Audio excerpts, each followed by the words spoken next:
My nephew, Philando, was murdered by a St. Anthony police officer in Falcon Heights, Minnesota. Seeing my sister's son, my nephew, shot and killed in a car by another police officer, you know, it was devastating. Philando Castile's life was cut short on July 6, 2016. He was 32 years old. On that fateful night, Officer Geronimo Yanez makes the call to pull over Castile. I'm gonna stop a car, I'm gonna check the IDs. I have reason to pull it over.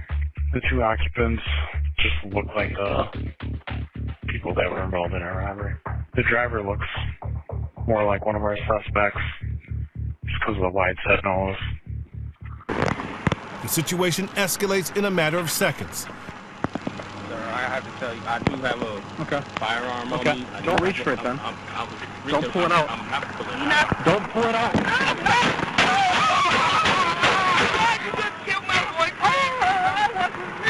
Less than 40 seconds after approaching the car, Yanez opens fire. Phil did everything he could do. He had his hands in plain sight. He offered information. Did you see any effort to de-escalate? No, he didn't try any other non-fatal approaches. Officer Yanez would be acquitted on charges of second-degree manslaughter and dangerous discharge of a firearm. He would later be let go from the St. Anthony police force, but the family of Castile would receive nearly $3 million in a wrongful death lawsuit. There's no evidence Castile was involved in any robbery, and as a law-abiding citizen, he had been granted a permit to carry a concealed weapon. Philando Castile was beloved in his community. He worked in St. Paul as a school cafeteria supervisor. He was a bright, caring individual. He loved the work that he did.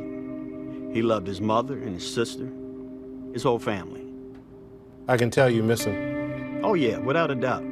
I think about my nephew every single day. It could be a song, it could be a kid I see walking down the street. Dreads, I think about Phil. The pain of sudden loss still lingers, and for his Uncle Clarence, the fear that this could also happen to him remains. Driving while black and dealing with law enforcement is one of the most serious and deadly encounters that could happen to a person of color. The seriousness of an African American dealing with police has been a problem in our country for 150 years.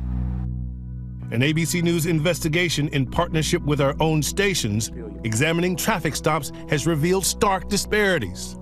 Every one of these young men we talked to can recall getting stopped by police. This is an issue from coast to coast. In a number of major cities across America, black drivers are far more likely to be stopped by police than white drivers, when accounting for the racial makeup of the cities and counties. In Minneapolis, where George Floyd was killed, 5 times more likely. Chicago and San Francisco, 4 times more likely. In Philadelphia, Los Angeles, Raleigh, nearly 3 times more likely. For Philando Castile, being pulled over was a frequent occurrence and caused financial hardship. According to a complaint by the ACLU, Castile was stopped 52 times between 2002 and 2016, sometimes twice in one day, and in 1 year he was stopped 8 times.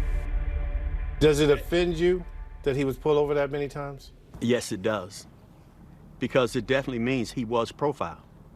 The traffic stops resulted in 86 minor traffic offenses and $6,588 in fines and fees, though half of the charges were dismissed.